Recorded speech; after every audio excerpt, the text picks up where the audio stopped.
Hello everyone. UPSC prelims के लिए 10 questions हम डेली लेकर आते हैं। आज है 23 जुलाई 2021। हमारा एग्ज़ाम है 10 अक्टूबर 2021 को। शुरू करते हैं। Question number 1, choose correct about national green tribunal. National green tribunal के बारे में करेक्ट चूज करना है। The NGT is a statutory and quasi judicial body establish under the national green tribunal act 2010। ये ठीक है, स्टैट्यूटरी बॉडी है and quasi judicial body है। B, it consist of chairperson judicial member but no expert members. ऐसा नहीं है, expert member भी इसमें होते हैं, तो ए करेक्ट हो जाएगा। National green Tribunal is a statutory and quasi judicial body established under the national green tribunal act 2010.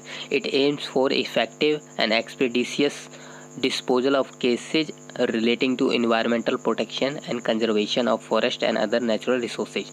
तो environment protection और conservation forest के इसके केसेस जल्दी से निपटाने के लिए ये काम करता है। दिल्ली चलो movement was started during. Delhi चलो मूवमेंट कब स्टार्ट हुआ था या चला था? नॉन कोऑपरेशन मूवमेंट, स्वदेशी मूवमेंट, इंडिविजुअल सत्याग्रह या होम रूल मूवमेंट? दिल्ली चलो movement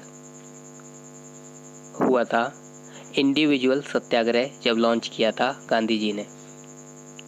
individual Satyagraha was the resultant of August offer. जब 1940 में अगस्त ऑफर आया था, उसके रिस्पॉन्स में इंडिविजुअल सत्याग्रह चलाया गांधी जी ने। It was started with the mass civil disobedience movement but MK. Gandhi on individual satyagraha. This was movement for not only to seek independence but also to affirm the right to speech. तो केवल independence के लिए ही नहीं, ये right to speech को affirm करने के लिए भी चलाया था। The demand of the satyagrahi was using freedom of speech against the war through the anti war declaration. और इसके बाद अगर गवर्नमेंट अरेस्ट नहीं करती है सत्याग्रही को, तो फिर क्या होता था? दिल्ली की तरफ बढ़ा जाता था, जिसको कहा गया दिल्ली चलो movement. Lothal is connected as excavation site of the civilization of. तो लोथल है इंडस वैली सिविलाइजेशन की एक साइट, ये तो हमें पता है। Lothal was one of the southernmost cities of the ancient Indus Valley civilization, located in Gujarat. Lothal is located between the Sabarmati River and its tributary Bogavo in the Saurashtra region. Saurashtra region में Sabarmati river और इसकी एक tributary बोगावो river के बीच में ये लोथल पड़ता है। The Montagu Chelmsford proposal were related to। UPSC 2016 का क्वेश्चन है। मोंटागू चेल्मसफोर्ड प्रपोजल किस लिए थे? सोशल रिफॉर्म के लिए, एजुकेशनल रिफॉर्म के लिए, रिफॉर्म इन पुलिस एडमिनिस्ट्रेशन या कॉन्स्टिट्यूशनल रिफॉर्म के लिए? तो मोंटागू चेल्मसफोर्ड रिफॉर्म प्रपोजल हमें पता है थे कॉन्स्टिट्यूशनल रिफॉर्म के लिए। Montagu Chelmsford reform which came into force in 1921। तो ये फोर्स में 1921 में आए थे। The sole purpose of this act was to ensure Indian of their representation in the government. The act introduced reform at the central as well as for provincial level of government. तो दोनों level की government के लिए ये proposal थे। Who called Vivekananda as maker of modern India? किसने विवेकानंद को as कहा कि ये है मेकर ऑफ मॉडर्न इंडिया? तो ये कहा था सुभाष चंद्र बोस ने। Netaji Subhash Chandra Bose had called Vivekananda the maker of modern India. In his honour the government of India 1984 declared his birthday as the national youth day. तो विवेकानंद के बर्थडे पर ही नेशनल यूथ डे मनाया जाता है। विच of the following statement is correct about निपुण Bharat scheme? NIPUN Bharat scheme के बारे में करेक्ट बताना है। The ministry of education has launched this scheme. ये ठीक है।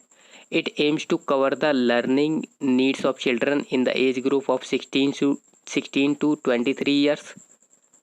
नहीं, इस एज के बच्चों के लिए नहीं है। This initiative is being launched as part of national education policy 2020। ये ठीक है, तो 1 और 3 स्टेटमेंट करेक्ट है। The ministry of education has launched निपुण, जिसकी फुल फॉर्म है national initiative for proficiency in reading with understanding and numeracy, Bharat scheme, NIPUN Bharat scheme. It aims to cover the learning needs of children in the age group of 3 to 9 years, 3 से 9 year के लिए ये scheme है। To create an enabling environment to ensure universal acquisition of foundational literacy and numeracy so that every child achieve the desired learning competency in reading, writing and numeracy by the end of grade 3 by 2026 and 27। 2026-27 तक grade 3 तक के बच्चों को reading, writing और numeracy आ जानी चाहिए। Istanbul Convention sometimes seen in the news is associated with, Istanbul Convention associate करता है violence against animals, violence against women, deforestation या वाटर पॉल्यूशन। इस्तांबुल कन्वेंशन है for the violence against women. Istanbul Convention, जिसको Council of Europe Convention on preventing and combating violence against women and domestic violence भी कहा जाता है। The treaty is the world first binding instrument to prevent and tackle violence against women. तो ये first world की binding treaty थी to prevent and tackle violence against women.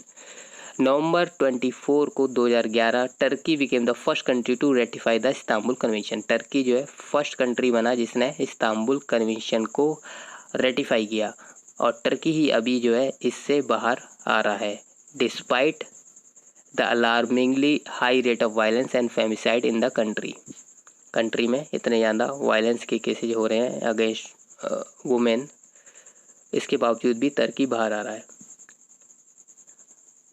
A candidate to become a member of Lok Sabha should not be less than, Lok Sabha का member बनने के लिए हमें पता है 25 ईयर से कम का नहीं होना चाहिए।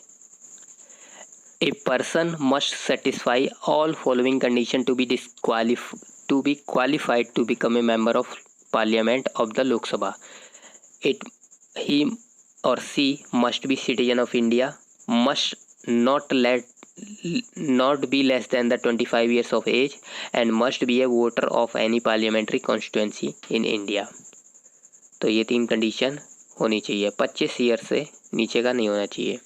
30 साल का एटलीस्ट होना चाहिए फॉर द राज्यसभा, और वाइस प्रेसिडेंट बनने के लिए 35 ईयर्स ऑफ एज होना चाहिए। Which of the following is are included in the capital budget of the government of India. Capital budget में क्या इंक्लूड होता है? एक, expenditure on acquisition of asset like road, building, machinery, loans received from foreign government, loans and advances granted to states and union territory. तो ये तीनों ही capital budget में आएंगे। Capital receipt and capital expenditure, इन दोनों से मिलकर बना होता है कैपिटल बजट। तो capital receipt are those receipt which are non recurring in nature and generate benefits for many years in the future. तो ऐसी जगह पैसे लगाना जिससे आगे पैसे बनेंगे, ठीक है। जैसे कि हमने किसी एसेट पे लगाया, रोड्स जैसे बिल्डिंग पे बात करी थी, ठीक है। Capital expenditure is use to create asset और टू रिड्यूस लायबिलिटी, जिससे लायबिलिटी कम हो जाए। हमने लोन चुका दिया, लायबिलिटी कम हो गई, तो इसमें कैपिटल एक्सपेंडिचर इस तरह का एक्सपेंडिचर कहा जाता है। कैपिटल एक्सपेंडिचर सही माना जाता है, यहाँ खर्चा ज़्यादा करना चाहिए गवर्नमेंट को, यही कोशिश रहती है। रिवेन्यू एक्सपेंडिचर कम करना चाहिए। World energy outlook report is publish by, world energy outlook report कौन देता है? तो वर्ल्ड एनर्जी आउटलुक रिपोर्ट देता है international energy agency. International energy agency release world energy outlook report. International energy agency एक autonomous intergovernmental organisation है, establish की गई थी in the framework of organisation for economic cooperation and development in 1974। to help country collectively respond to oil supply disruption. CAPF के questions भी आप लगा सकते हैं अगर यूपीएससी की तैयारी कर रहे हैं, वहाँ पर काफ़ी क्वेश्चंस आपको मिल जाएंगे. That is all for today. Thank you.